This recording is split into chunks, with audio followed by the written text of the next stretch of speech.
and it was very exciting, and we surprised when at the next day we received information about a periodist named Jaime Maussan that is studied these cases in Mexico, about that a sighting from a lot of people in the Metepec city.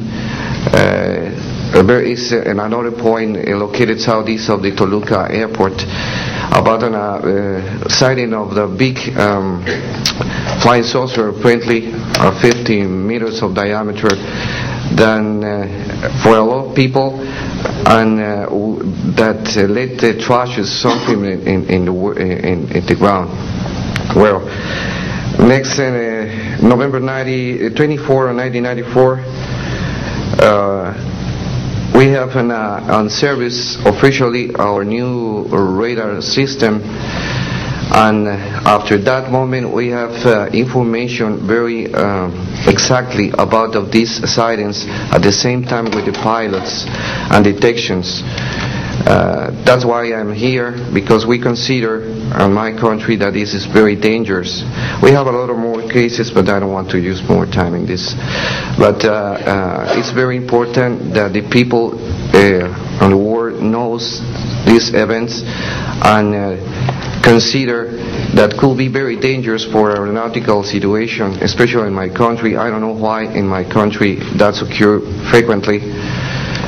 But the point is that happens, and we consider dangers, and we had only, unfortunately, one trash, but we don't want to have another more. Thank you very much, and I'm sorry for my English.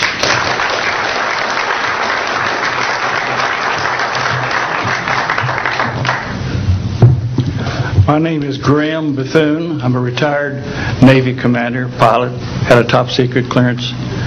50 years ago, February the 10th, 1951, I was flying from Keflavik, Iceland to Argentia, Newfoundland.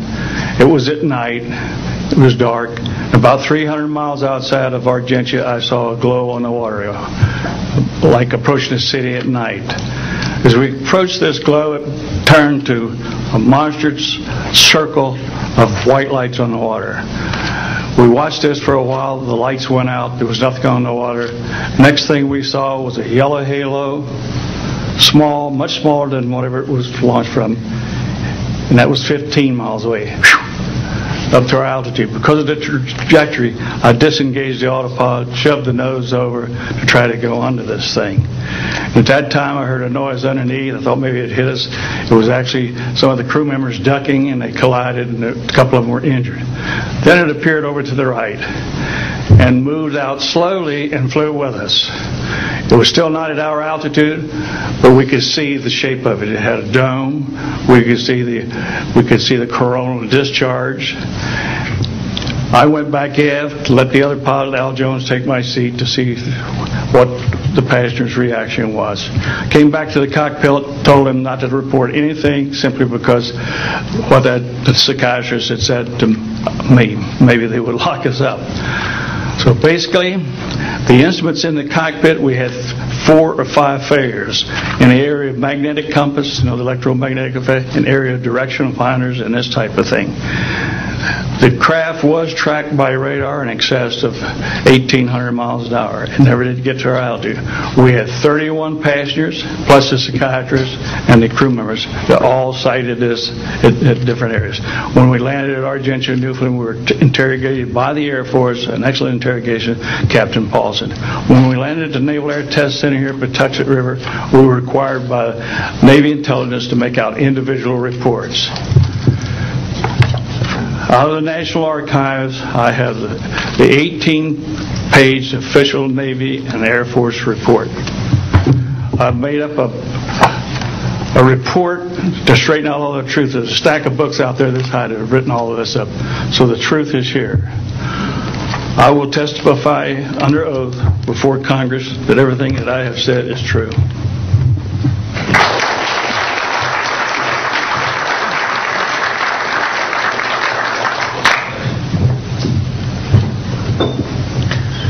My name is Dan Willis.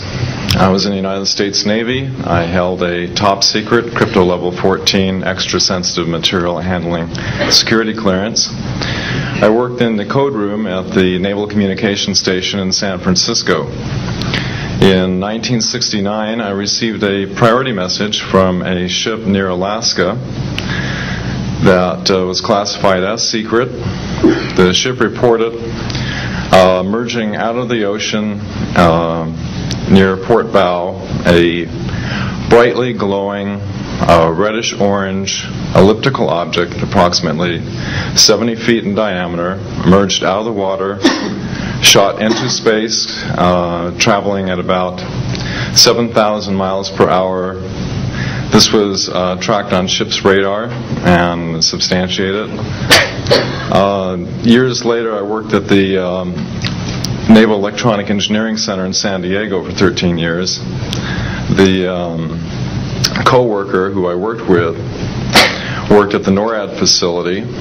When he first started working at the facility, he noticed objects going on the screens that track everything out in space and in the air, objects going off the scale, doing right-angle turns. When he inquired, his older supervisor advised him that, quote, it was just a visit from one of our little friends. He thought this was a little unusual. These statements are true. I'm willing to testify under oath before Congress. Thank you.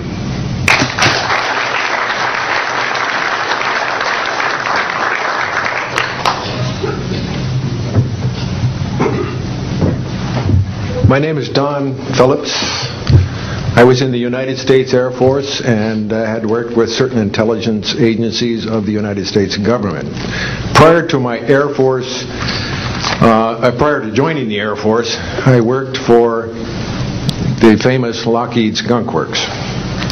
And I was working for them when I was attending college, and I worked for them in the capacity as a design engineer. It was one of my proudest moments of my life to work with a man by the name of Kelly Johnson. A lot of you might be familiar with that. It turns out that the models of aircraft that we were building, as you know, were all classified, were in the deep black, and that I came in on the end of the U-2 project. My main project was known later as the SR-71. The SR-71 had a predecessor. It had a special model built for the CIA, and that those models were one passenger, one pilot special aircraft in order to get from one place to another very, very quickly. Now these SR-71s, as we know them, the Blackbird, are the type of aircraft that are still classified in a sense as far as the altitude that it flies at and also the speed records that it holds. I'm very proud to say that this aircraft played a big part in helping to end the Cold War. The aircraft, the predecessor aircraft, there's strong evidence to suggest that perhaps these aircraft had a different role once in the air. Each pilot, and I know a few of them, each pilot had an assignment before they took off, okay?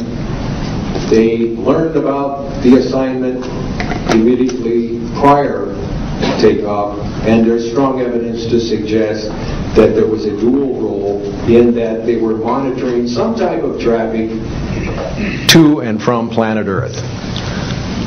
This can be verified at a later point. I'll jump into my military experience. My first field assignment for the United States Air Force was at Las Vegas Air Force Station. And that was my first experience with Las Vegas, and I couldn't understand why people were being so excited about going to a place such as this, but I soon found out about a year later